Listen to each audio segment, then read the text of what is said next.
we were having these discussions, and one common thread that we kept coming back to, which touches a lot on what you were mentioning. We are in an industry where even the lower end of the totem pole, people just coming into the industry with a little bit of knowledge, a little bit of experience, they can still make better money than the majority of people out there. But even senior level developers who have been doing this for 20, 30 years are not financially independent at all. They have tons of debt. They don't have anything put aside for retirement. They've made this really good money, but they've basically thrown a lot of it away.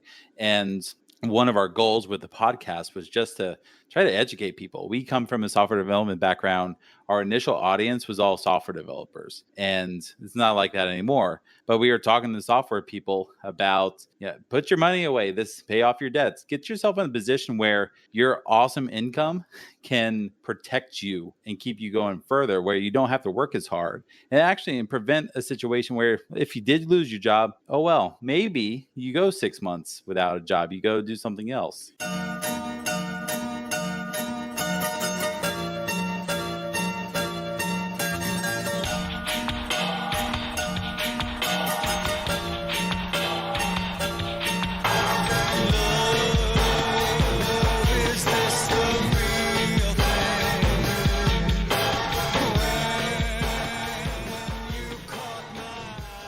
The whole premise of this show is to talk about and to deal with the problem that a lot of web developers face, which is that our industry changes rapidly all the time. And we have to be constantly staying up to date and figuring out and proactively looking to the future and figuring out how we're going to shape our career so that it can last more than a couple of years.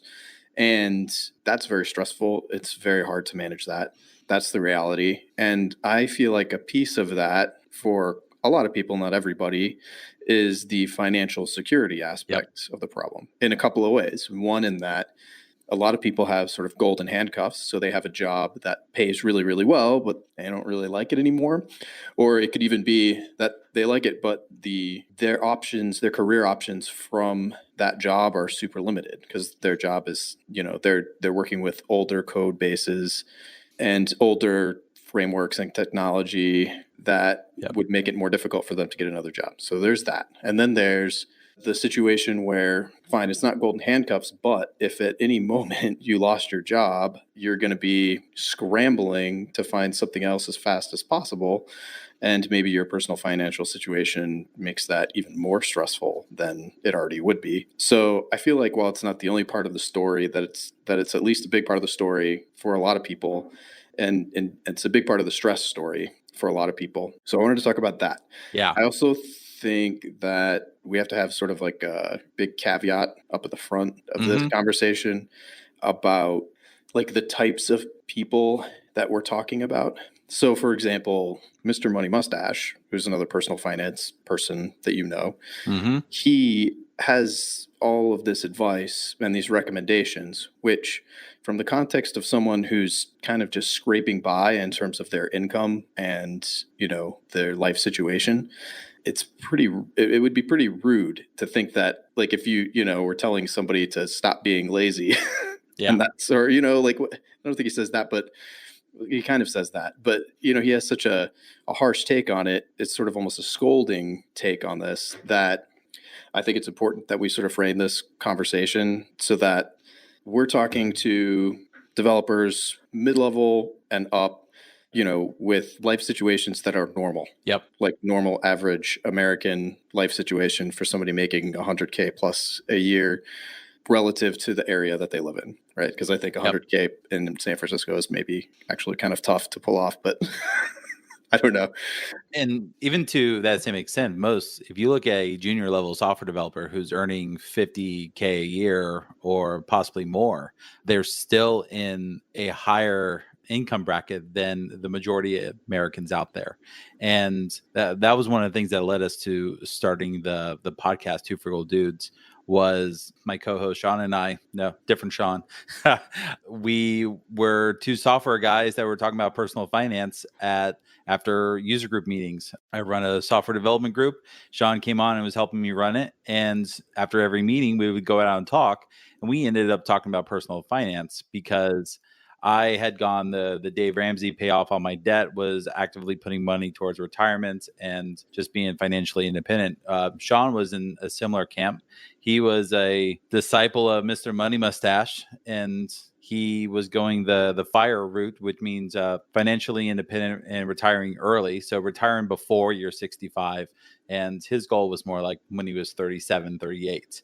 We were having these discussions, and one common thread that we kept coming back to, which touches a lot on what you were mentioning. We are in an industry where even the lower end of the totem pole, people just coming into the industry with a little bit of knowledge, a little bit of experience, they can still make better money than the majority of people out there.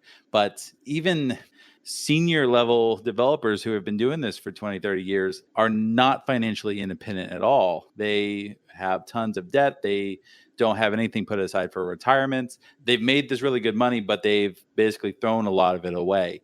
And one of our goals with the podcast was just to try to educate people. We come from a software development background.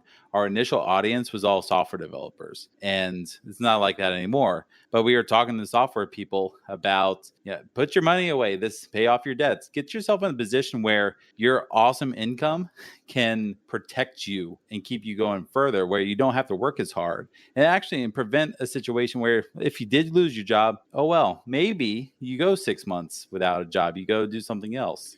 Yeah, so I think to give some context, I want to tell just a kind of an anecdote, and I'm sure you've run into this before too, or you have friends that have gone through this as well. I have a friend, he's now looking for a new job because he hates his current job. So first of all, this is a great situation because he has a job.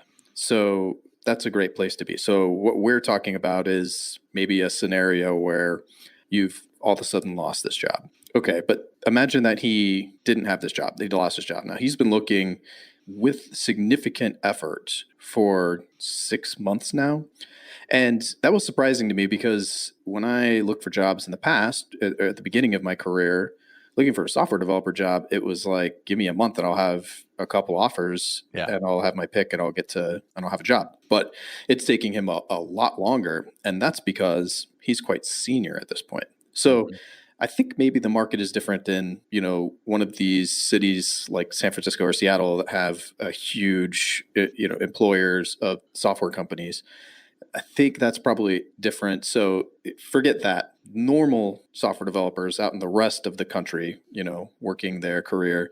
I think that as you go up your career ladder, you have to start factoring in that it's going to take you longer and longer and longer to get another job the more senior you become, because there are just less jobs at that level. And that's just the reality. And then also companies are making a really big commitment to you at that point. So they're looking for a really good fit. Everybody wants to feel really confident and comfortable with the relationship all around. So, and that's true in other careers as well. It's not just software development. My dad went through a similar thing. It took him a year to find another director level job after, his company went through like some severe cutbacks or something like that. Like that happens. So what do you do? And I think that's the thing that maybe people don't realize is, it could take 6 months to a year, even longer, to find a gig. So I think that table stakes is being financially prepared for that situation. Because I know that's one thing Mr. Money Mustache says all the time. And I like Mr. Money Mustache, but he's just like, if I lost my job, whatever, I'll just go get a job super fast. He's very optimistic about that. And that's great. And I'm optimistic about that too. Like, I think it can happen really fast. I have another friend, he's in DevOps and he got a job in like 2 months, similar level of expertise. And I think that's just because right now the demand for DevOps work is huge. So that's one way to mitigate this is manage your career. And that's what we're talking about in other podcasts is trying to keep yourself fresh, keep yourself positioned for, moving yourself to another job, moving up a career ladder, et cetera. And I think that helps with this. But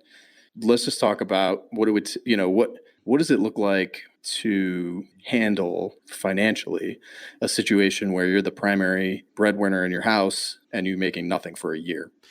Well, that's for a year is quite a bit to chew. I would tell people it's more realistic to plan for 3 to 6 months. I think a year, when you're playing into a year, you're probably not solving the right problem because Going back to what you were just saying, someone that if you're a more senior level person, it's going to take you more time to find a job. I would suggest that after 6 months, you're probably going to lower your expectations a little, and you'll lower your salary requirements. You'll lower the butt and seat job. You'll just take whatever comes, because eventually you'll get to the point where, unless you have done 15 years of other steps, you just won't have any money left. But I think it's more realistic for people to think 3 to 6 months out. If you're just getting started, if you don't have any money in the bank, you need to save, say, at least $1,000. I'd be surprised that a lot of people wouldn't have that already. But I've talked to enough folks out there in the industry and in the industry, the community, that don't have that. They can't survive an emergency of less than $1,000 right now because they just don't have the money. They would put it on credit cards. They would do something with it. So that's always kind of the first thing you need to do, is just get some money in the bank. The next thing really is don't have any debt. So what makes losing your job like worse than anything is when you have all these additional expenses that you have to pay for, that you have liabilities for, that are just going to loom over you, and then you don't have the income to meet them. It's a different scenario if you just have rent and you need to feed yourself and you need to keep the lights on. When if you don't have a job, well, you're not going anywhere, so there's no commute, so you're not putting any gas in your car unless you're going to interviews or that sort of thing. So your expenses are much lower when you don't have any of that consumer debt just looming over you. So no student loans, no credit cards, no anything other than a mortgage. Like, mortgages are fine because you have to pay for a place to live. But then you really got to plan for that 3 to 6 months of expenses. And this is kind of the key thing. Planning for expenses and not just putting money away in the bank. The big tool that we really haven't touched on is you should probably have a budget, some way to plan how the money that you're bringing in now is going to get spent month after month after month. Because with that budget, you can then look at how much you should have saved away for an emergency and say, all right, well, I know that our family spends $5,000 a month on these different expenses. And your number might be less, it might be more. It doesn't matter. Well, let's say $5,000 times 3. Let me make sure I have at least $15,000 put away in the bank. Because what happens, I get let go from my job, and I know I can survive for 3 months because I have 3 months of income in the bank. The real goal is to get 6 months, but 6 months could take a little bit of time depending on what your current income level is. That's probably also a good reason to start selling stuff or getting side gigs. I'm not sure how much you talk about side hustles on the podcast, but having some sort of moonlighting or a side hustle to try to bring in some additional income, that would also help you find another job. Like, I know a number of people who have just done side hustles, and that has turned into their full-time job because whoever they're working for goes, can I have more of your time? And then eventually just turns into employment. But getting that 6 months, once you got that 6 months done, I think you are as prepared statistically as you need to be. If you want to put more money in the bank, put more money in the bank. That's great. But I think 6 months is really the limit of what any single family needs to be prepared for, because you're talking a good amount of money depending on where you are, how much you're making. If you're in the valley, you're probably talking like $1 million for 6 months. I think that there's an important clarification to make here, which is that when we're talking about 6 months, so first of all, what job is this 6 months of money doing? And the job of this 6 months of money is to remove the pressure or worry from your mind about what would happen if you lost your job. To free you up to be more relaxed, creative, open-minded about what you can do next. And I believe that having that peace of mind would translate even directly to your job, even if you still have a job. That helps there. So whatever that number is, whatever that number needs to be for you, it could be more, could be less, I think. But I think 6 months seems like a good, reasonable number. I think the other thing, and I suppose folks that are listening need to keep in mind that you and I, we don't have jobs and haven't had jobs for a while now. So managing our cash flow is a lot more important for us than for people that have a paycheck every 2 weeks. So a job is like you always get this paycheck. It's very, very steady. And then out of the blue, you have nothing. And then you're trying to find the next thing for a few months or something like that. Like that's kind of, that doesn't have to happen. That does happen. Yeah. That's the reality. But for us, it's like cash flow is not only not stable, like it could be different from one week to the next, and it is. And then it could just disappear for a few weeks, a few months. You don't know. And so for me, I think you talked about budgeting and knowing what your expenses are. And so the tool I use is You Need a Budget, Yep. Great tool. called YNAB for short. Mm-hmm. And I did not use that at the beginning when I first quit my job or when I had a job. I think I used Mint before. But the big advantage to that budgeting approach is knowing, they call it knowing your true expenses. So I would look at, to figure out, before I used this tool, but to figure out how much money I needed to have for a month of expenses, I would look at, the stuff that I always spend money on. What's my phone bill? What's my gas bill? What's my electric bill? What's my mortgage? Mm-hmm. What's my, school tuition bill for the kid? All of that stuff. And those are like, they happen every month. But then I started this, no job thing, and I would have no cash flow for a little while, but I'd be like, I'm fine. I just look at my bank account balance, divide it by the number of months that I thought maybe I wouldn't have anything, and be like, no, I'm good, at least on mortgage, Mm-hmm. phone bill, electric, etc. And then my car would break down. Mm-hmm. And then I would have to do emergency repairs on my roof. Or or even more predictable, like, oops, I have to pay for car insurance this month, and it's the thing I pay for every 6 months. Or oops, I need new tires on the car, and that's the thing I pay for all the time. Or oops, I have to pay $500 for registration, for city registration for each of my cars. So there are these expenses which happen, and they're always, for me, prior to using the budget tool, they were always a surprise. And I was like, oh shit, I totally forgot about that. Ugh. Now I have, every time when I started using the tool, every time something like that would happen, I would put it in the tool, in my budget, and then say, all right, next year I'm going to need to have this much in this category for my city registration for the car. And then every month I put money towards that goal. So Yep. it's like a debt payment almost. And then eventually you get all those things in there, and then you look at what you actually need to have each month in order to pay for these things, and you know what your actual expenses are. So, and then of course, when you're not making money at all, it's ideal if you have, like, say I got 3 months set aside for my actual expenses. So that's ideal. But then when it actually happens, when I'm not making money, I will stop contributing to those categories. So, Mm-hmm. I'm doing everything I can to like stretch out this cash for as long as it needs to go. But the fact is that I know how much money I actually need to have. And the other thing about having the categories like that is sometimes I have a huge spike of income from client work or something, or product or whatever I'm doing. And I can just go through and just pay all those off for a year. So I know, like, boom, all of that money, all of that is paid off. Like right now I have enough money sitting in one category for us to buy a new car when the super old car that we're driving now has its final like maintenance problem, which I'm not going to pay for anymore. So like that's there. I know I'm going to have to buy that car because this car is almost, my old car is dying. I'm like, this is awesome. Maybe it'll last through the winter. Maybe it'll last another year or two. That's great. I'll drive it till it dies, but I've got the money there. And that money could then become, more part of my emergency fund. But anyway, knowing what your true expenses are really frees you up so much. That's a totally different look at your finances that I never had before. And it's super valuable. Yeah, definitely. And then it's like, obviously, if you were to lose your job, you would probably cut out your Netflix. You would stop eating out as often as you might eat out now. You'll cut back in ways that you can cut back. And the big thing about knowing your actual expenses is, well, let's just assume I continue living the way that I'm living now. How long can I live comfortably or without adjusting my lifestyle, without going into debt? That's kind of the big thing you want to avoid, is you want to avoid going into more debt. Some folks will say, oh, I'll lose my job, I'll just put stuff on credit cards. All right, that's a short-term solution that will just bring on long-term problems later on.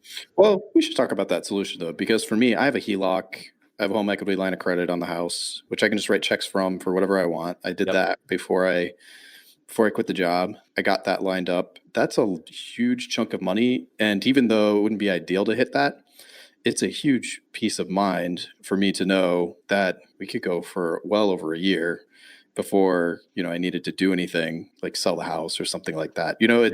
That is so much time that even if, this worst case scenario happens, and then I feel comfortable that we could pay that off. That wouldn't be great. Once you get the job. Yeah, exactly. So, Once I get the job. But I also only feel comfortable about that because all my personal finances are really in order. And I know we don't spend nearly as much money as we make. We're far away from that point. So paying off another chunk of debt like that would be a bummer, but we'd be done in like 2-3 years. yep. Well, so the debt option, I feel like that Yeah. we, that's on the table. Like that's a good. So saving up 3 months of your cash for like an emergency is a really good goal, but you could get some immediate like psychological relief if you just went out and got a home equity line of credit, if that's an option to you. Yeah. We don't advocate debt at all on the podcast. Well, it's not debt. It is. Yeah, it's all debt. Because you owe people money because you're basically borrowing your equity from someone else, but you'll have to pay a fee on top of that. That's a home equity loan. Yeah. Which is different. Like a home equity loan, I would just get the money versus home equity line of credit. It's just a line of credit. Until I use it, it's nothing. It does nothing. It just sits there. It has no financial impact on me. Yeah. Is that what you're thinking of? Well, but it's still you are still paying fees and interest on that money as you take out. No, I pay $0. Okay. Period. So a lot of them we see don't all act like that. So I would just be careful. It's one of the reasons we don't advocate debt or taking credit of any type is just because they're all different plans. Yeah. So if you need the safety net, just a safety net on top of a safety net, it's fine having that stuff, but there are just probably more productive steps to take beforehand to just prevent that. Because I've seen just credit cards, debt, loans, all that stuff. They can have more harm than good in the long term, especially if you don't have a job. So just a big thing to avoid. Mm-hmm. Right. So you lose your job. One of the things you're thinking of right away is, all right, try to not go into debt if possible. Yeah. So allocating your resources. Like no big purchases. Don't go buy a house when you lose your job. Don't buy a car. Don't take out a credit card. Just try to avoid that stuff altogether.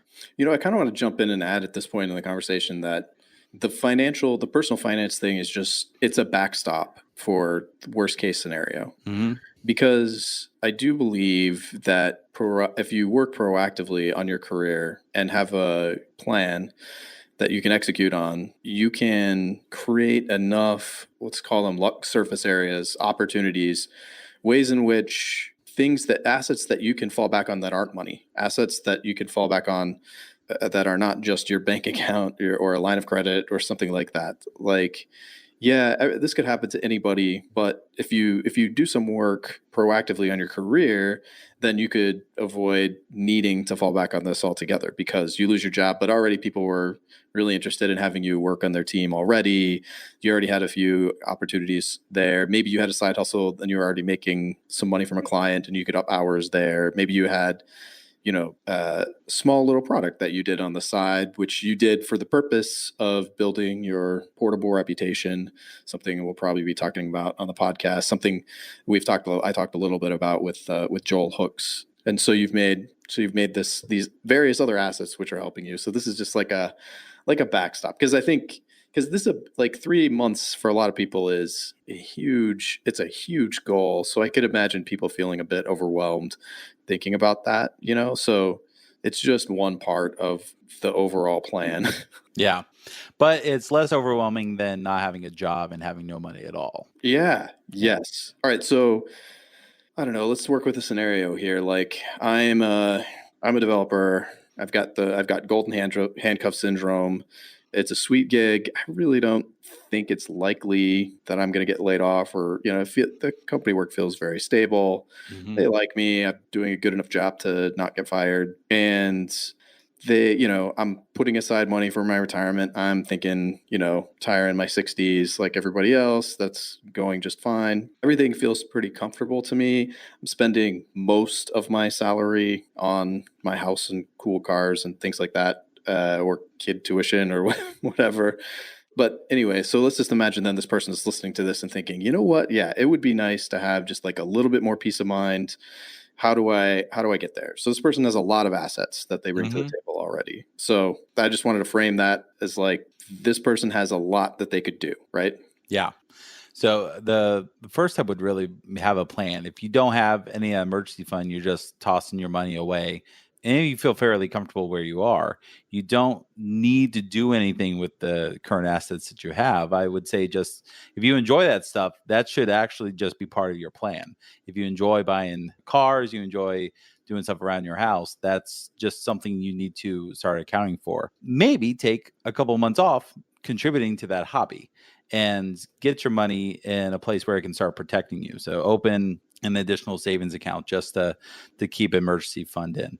Where we're not advocates of being completely frugal, like ketchup packets from McDonald's instead of buying ketchup. We're advocates of using our money and putting it to work so we can take better advantage of doing the things that we enjoy doing.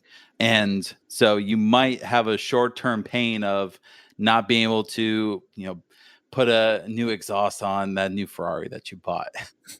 But maybe you just take a month off or 3, 4, 5 months off and you put some of that money away in an emergency fund. Because remember, if you lose your job, you're not playing with the Ferraris anyway, or or the Corvettes or whatever you have in your garage.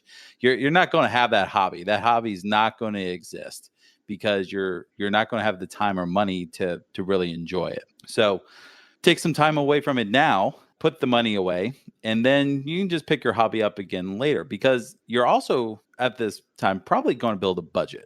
Like if you're not building a budget, we shouldn't even have this discussion because you don't have a good idea of how your money's coming in and where your money's going. So step one, budget, figure out your true expenses. Yep. And your budgets. What do you think of Mint for this? Because I already talked about YNAB, which I love. So I advocate YNAB all day long. It's a great tool. I personally use just Excel spreadsheets. Mm-hmm. My co-host Sean uses Mint.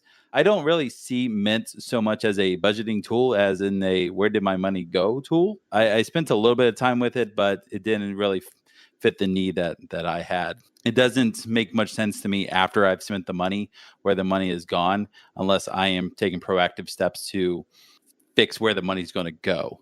So what I like about YNAB is it does both those things. It tells you where your money went, and it also lets you set up the goals for where your money's going to go in the next month. I've used another tool called Every Dollar, does the same thing. That's kind of the important part. You're worried about where the money's gone, but that's in the past. What you should be more worried about is where the money's going to go in the future. And that's where YNAB Every Dollar spreadsheets, they do a far better job because you can just look at the spreadsheet and go, well, 30% of my income needs to go to this particular budget item. And well, last month I spent 35 on it. Okay, let me make an adjustment in this month or the next month coming. And you check where the money's supposed to go in the future compared to where it has gone in the past. But if you don't even have that plan to start with, we could talk all day long about what you should do, but you really have no idea. Mm-hmm. And a key thing to say here is a budget's not a one-time thing. It's not a thing you just do once. You're actually going to be completely wrong on your budget the first time you do it. Even in YNAB, even in Mint, you are going to build a budget and it's going to be wrong. You're going to have 150% spend on a category and maybe 10% spend on another category. So the next month you need to reevaluate, fix your budget, try it again. It took us 4 or 5 months to get our budget to a place where we felt comfortable month to month with our allocations. Mm-hmm. And you also start to learn what the extra stuff is. So you talk about car insurance. We were in the category of paying every 6 months and found it very difficult during debt payoff to budget for that. So we ended up going to the insurance company and saying, can you just put us on a monthly payment plan?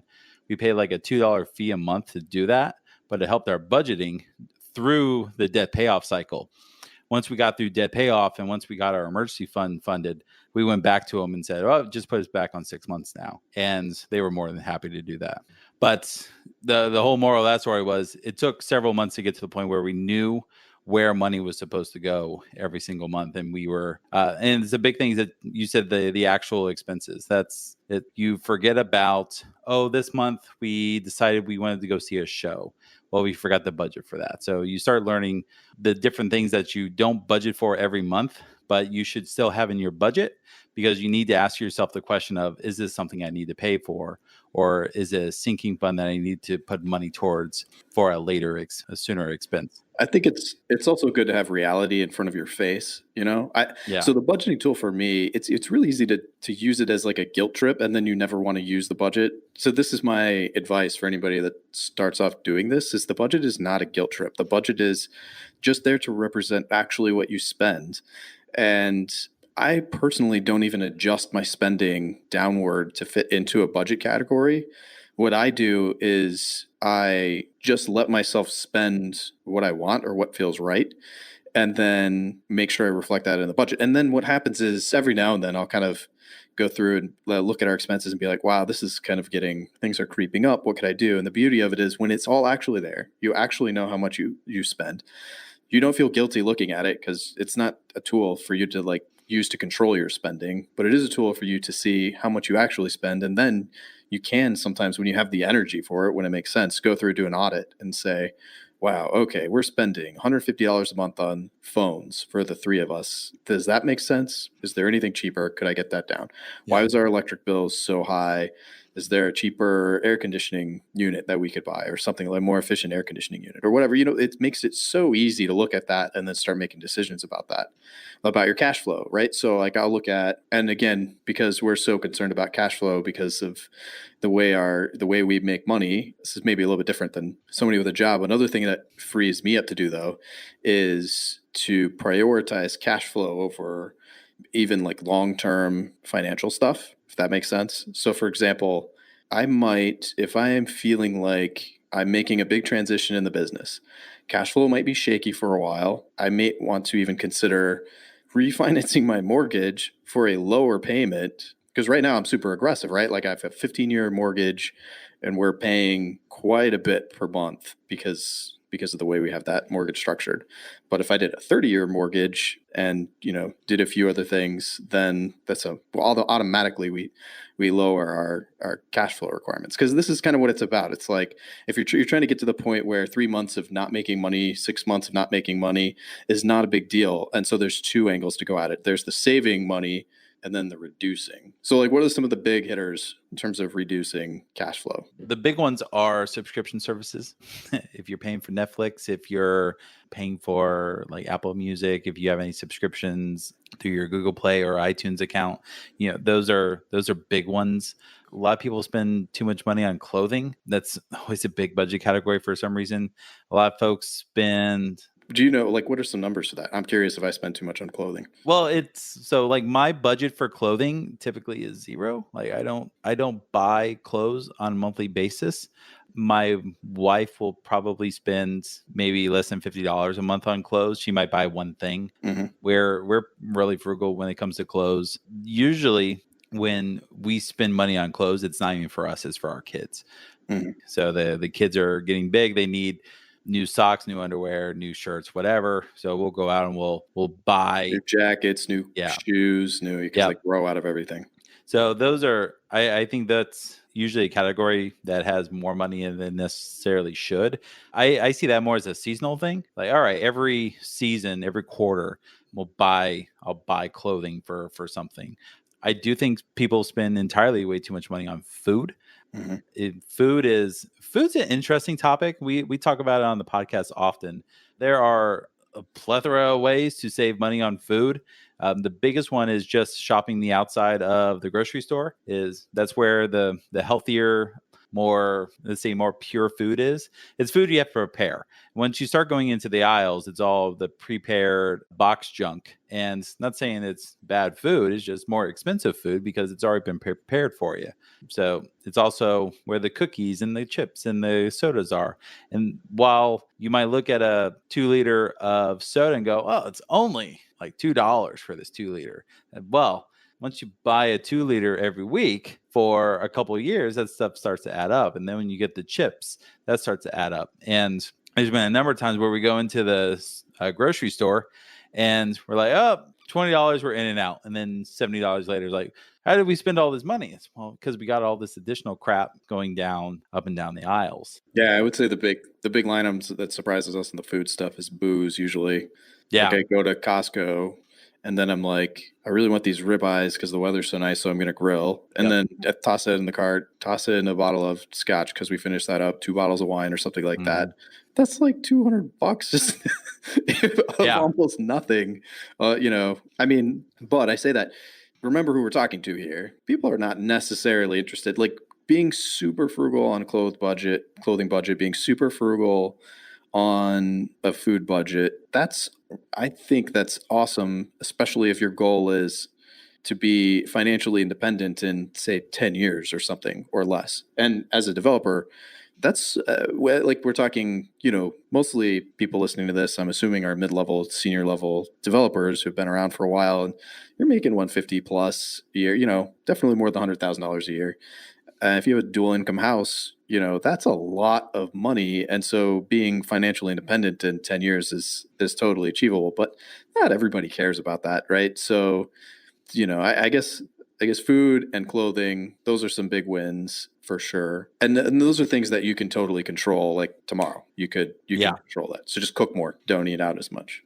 I will say though that like our food budget is pretty high, and I know that we can ramp that down if we need to. For example, if your cash flow is tight or something between clients or doing something, like a new product or something like that, we could cut that way back pretty easily.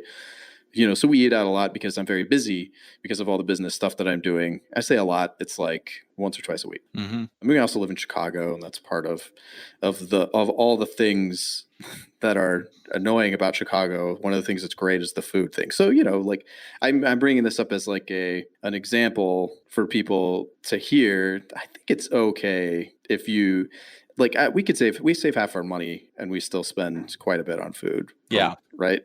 Well, and remember the thing we're trying to achieve is not cutting everything out forever. It's cutting back on things temporarily while we create this foundation, so we're in a better position Good. to be able to do the things that we want to do. If you're eating out 5 days a week, but you don't have an emergency fund and you have tons of debt, maybe you should stop eating out 5 days a week. It's about priorities. What's your goal right now? Absolutely.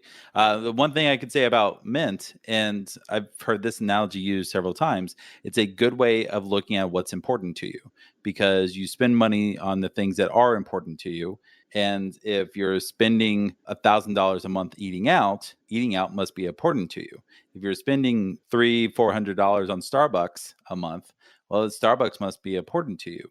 And the first thing that people will go is, no, what? No, Starbucks is not important to me. Mm-hmm. Like, well, according to your checkbook, antiquated term that is, according to your checkbook, Starbucks is important to you because you're spending $3-4 in the morning and then $3-4 in the afternoon on coffee. Although I can buy a pound bag of amazing coffee that costs $20.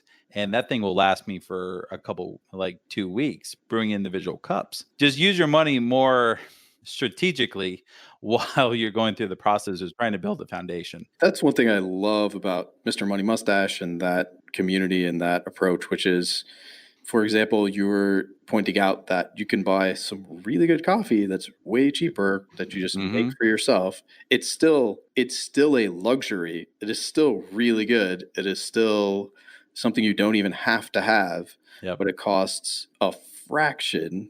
And all you have to do is give up the Starbucks hobby. And that's true of a lot of different things. How fancy do you need to be? I think that's a good question. Like if you're worried about what's going to happen, to the point where you're not comfortable making moves in your career or being forward thinking, you're feeling really trapped at your job, like, well, I just have to do this for forever. If these are thoughts that are going on in your mind, and all of that would be alleviated if you had a 6-month buffer. Maybe you don't need to drink Starbucks coffee every day. Maybe you don't need to have super fancy, nice clothes or a super fancy, nice haircut. Maybe you take a break from that for a year. You get tougher in the process because I think, well, at least I found I went through this process too, I found that you adjust. So at first it feels like you're depriving yourself, but then after a while you're like, well, why did I didn't need any of that stuff. Yeah. And so you find you need less. And I've added some stuff back, like we eat out, stuff like that. I love eating out. I love eating at good restaurants. We just don't do it every week.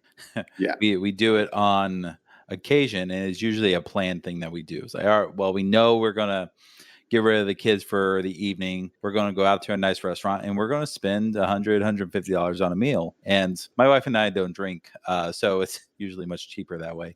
Yes. But we know we're going to spend a decent amount of money on food, and we plan around that. It's not something that we do all the time.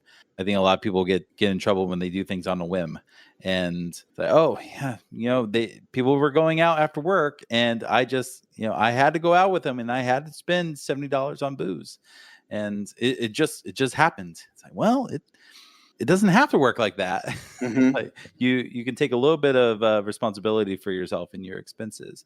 And again, I'm not saying that's your lifestyle forever. Just put your money to better uses now. So in 2-3 years, you can say, yeah, I want to go out for drinks every Friday evening with the team because that's just the thing that we do. But let's go out for drinks with the team. What if I lose my job that Friday? Well, I'm fine for 6 months. So it's really not a big deal. It's not going to hurt me going out and doing this stuff. Mm-hmm. So giving up, or I should say giving up, but making adjustments for your food budget, for your clothing budget, Yeah. for going out budget, entertainment budget, these things. First of all, we're talking about a temporary sacrifice to set yourself up financially in the future. And then also I feel like there are plenty of expenses that people have often that are just not optimized, it would actually have no effect on your life whatsoever. And all you have to do is like what we were talking about earlier today, like private mortgage insurance. Mm-hmm. Like, okay, that's a dumb one. It's like, let me go look at my mortgage and see, am I still paying this? And do I have to? Yep. Like once you get past a certain point in terms of your, equity and how much you own in your house, you can get like 100, sometimes it could be more than a couple $100 a month removed off of your mortgage payment. And just, you don't have to be a little proactive about it. Or, taking a look at insurance and how much insurance do I really need on my house? What sort of deductible? And then also, and once again, this is another thing. Once you have cash in the bank, then you start looking at deductibles totally differently. Like I have the highest deductible on every single one of my, every insurance policy that we have, highest deductible, because we have a lot of cash, because I really need it, for our position. But if someone goes through this process and builds up that cash, then that's just automatic. You just go through, pick your insurance with the highest deductible. What are some other wins that you could think of? No, actually, I think you're on to the right idea. Looking at things that you have now and just trying to optimize either the value that you're getting for them or lessening the cost of what you're getting. A lot of people, everyone has a cell phone plan. The cell phone plans are great things that change just every year. It's like the plan you have today might not necessarily be the same type of plan offered a year from now. So going and looking at the plan that you have and seeing if you can get a better plan for the same amount of money, or looking to see if you can keep the same plan for a lesser amount of money. Or just changing the company that you're with. Sean, my co-host, he just went through a thing where he changed his provider for his cell phone, and he ended up saving 75%, getting the same usage requirements that he had before, but he went with a third-party provider who uses the major networks, and he had to buy the phone himself. But he ended up saving money in the long run because he went this different way. He's just not a Verizon customer or a T-Mobile customer, but he's on their networks. So he doesn't have issues with his call quality or being able to send text messages, but he has unlimited data and unlimited talks and texts. So he doesn't have any problems. He's just not paying anything for it. Whereas I'm a Verizon customer and I have unlimited on all of our lines, but I do that just because both my wife and I, because we own our own businesses, we need our cell phones. And I have not spent the time to properly research the third-party providers out there to see if I can get the same, not just quality, but reliability is the big one for me. So yeah, looking at what you're already spending, the car insurance, that was a great one because But two of my cars, we have three vehicles. We don't need three vehicles, but we have three vehicles. I went on two of them and told the insurance company, just give me the bare bones, basic, whatever. I don't drive the vehicles. So what's the lowest insurance I need for vehicles I own?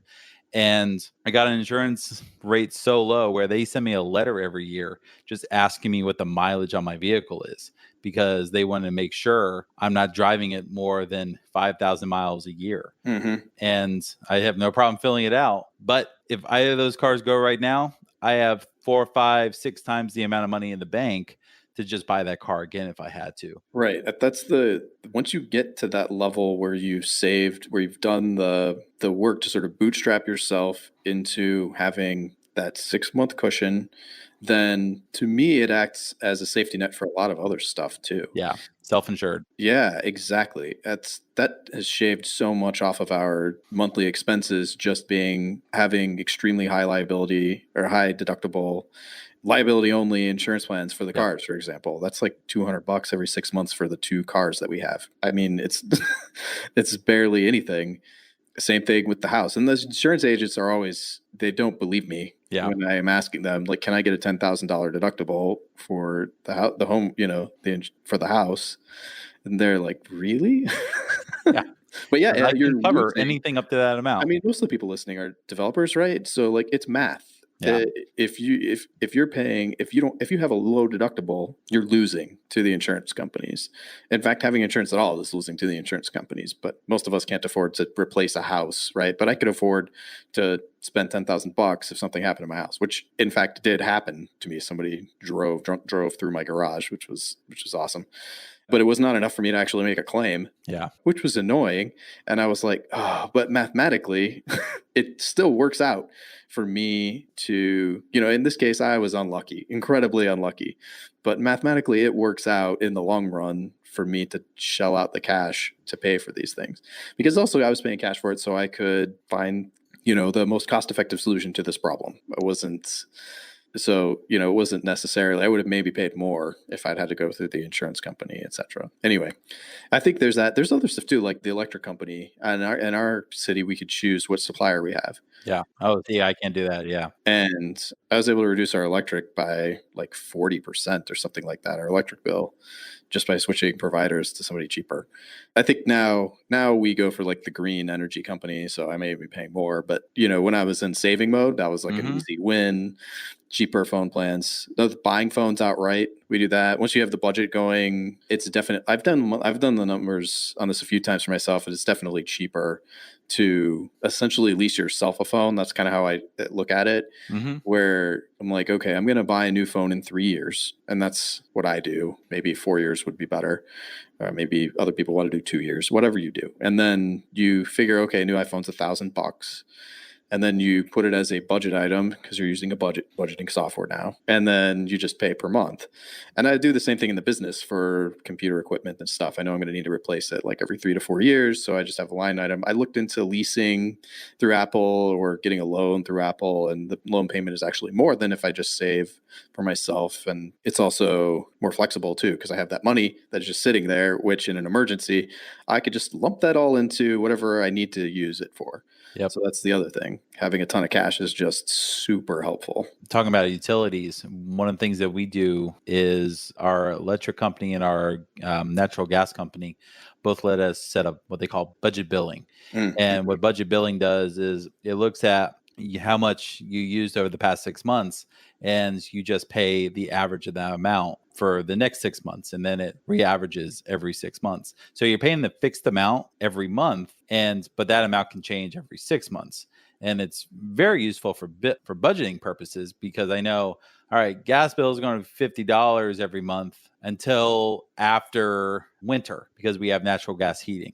So after winter, when we've heated the house for an entire cold period, well, then our budget's going to go up a little bit more. But I also know my electric bill is going to go down because we weren't using the AC and we weren't using as much electricity. So it evens out. But I think the important thing, and what really scares a lot of people in budgeting, are a lot of these unknown numbers.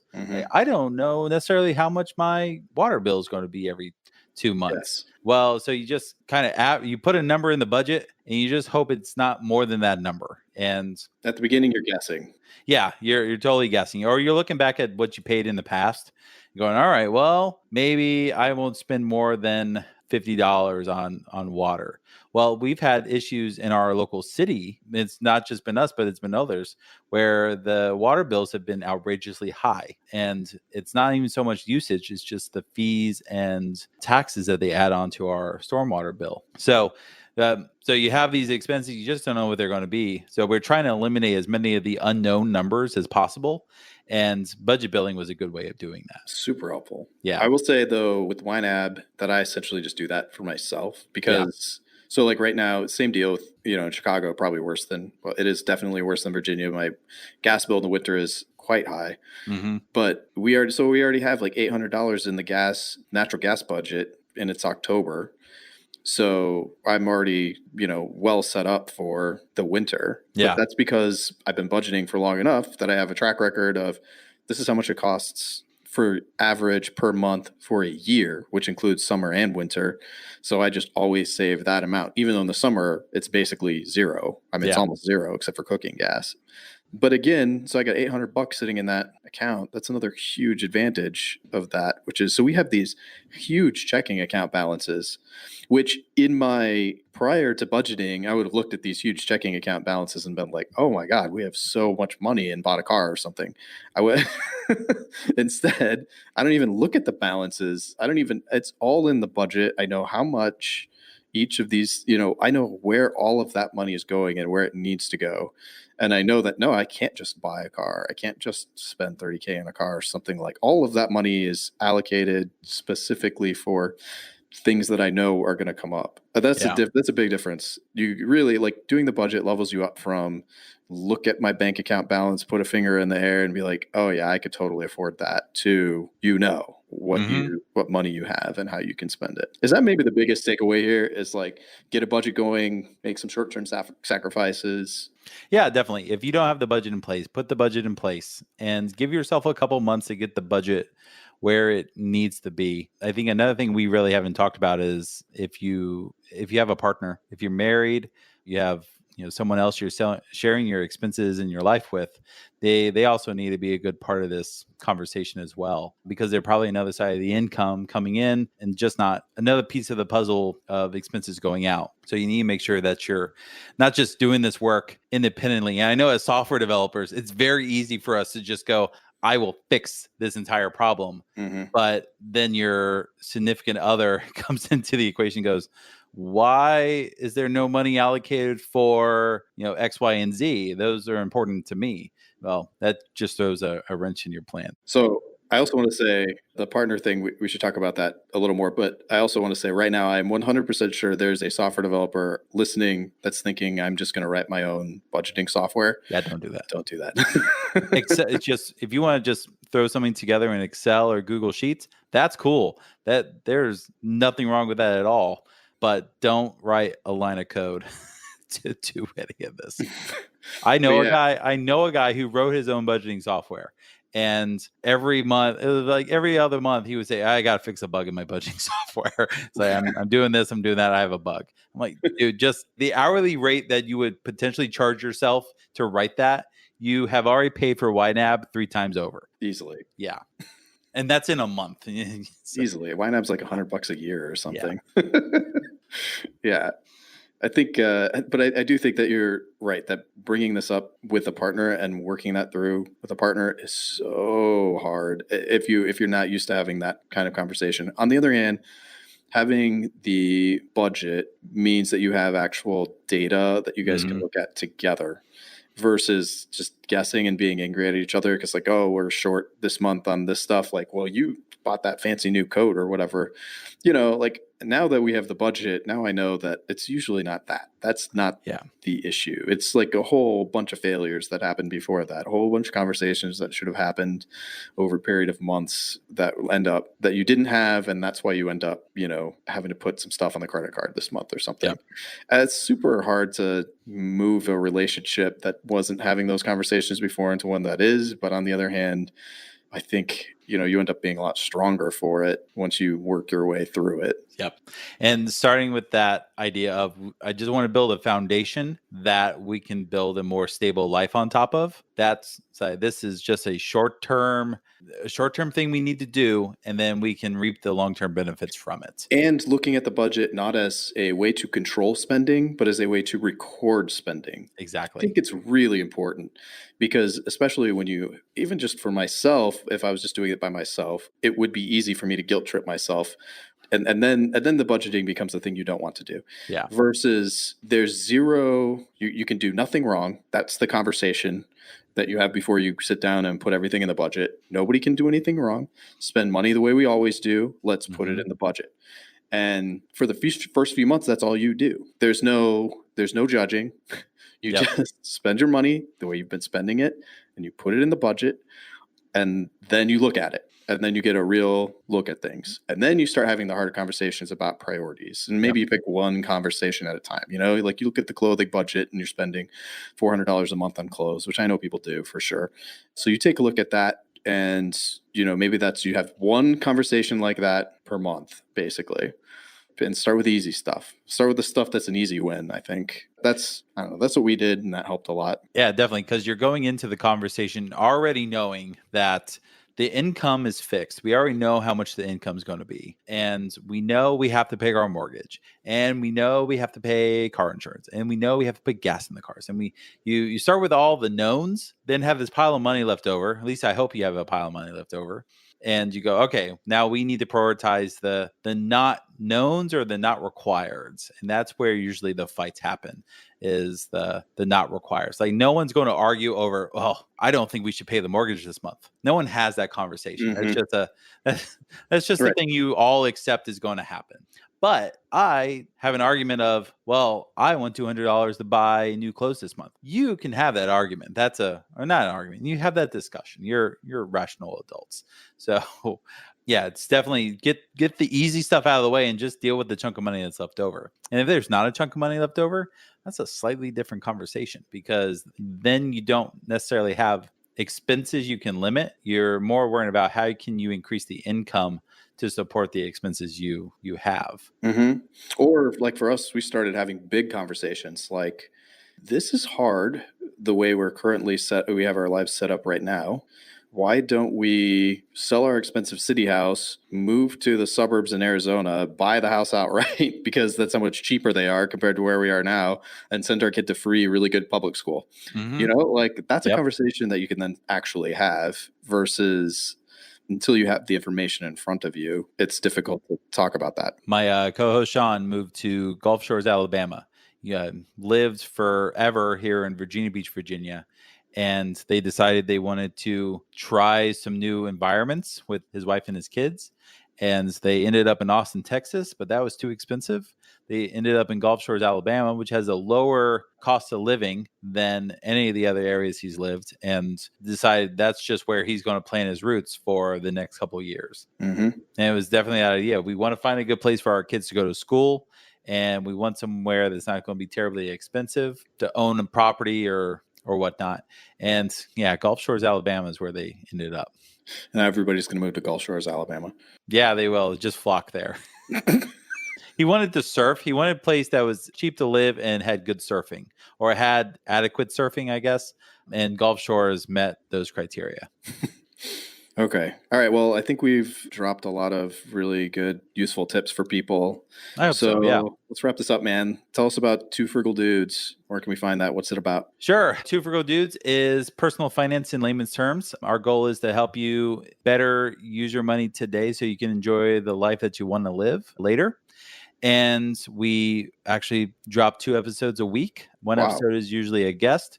And the second episode is just me and Sean talking about where our money went that week. So we pick one big expense, and it might be planned, it might be unplanned. And we talk about the impact that has in our budgets and in our lives. We also talk to our community at the same time. So we have a Facebook group, and we all talk live, and We just try to answer people's questions, or at least get the questions aired out there where people can have these discussions. But Two Frugal Dudes, the number 2, or twofrugaldudes.com for all the information. Okay, awesome, man. And I'll try and include a link in the show notes so people can find that easily. Awesome. Thanks for doing this, Kevin. You rock. Yeah, thanks for having me. I appreciate it.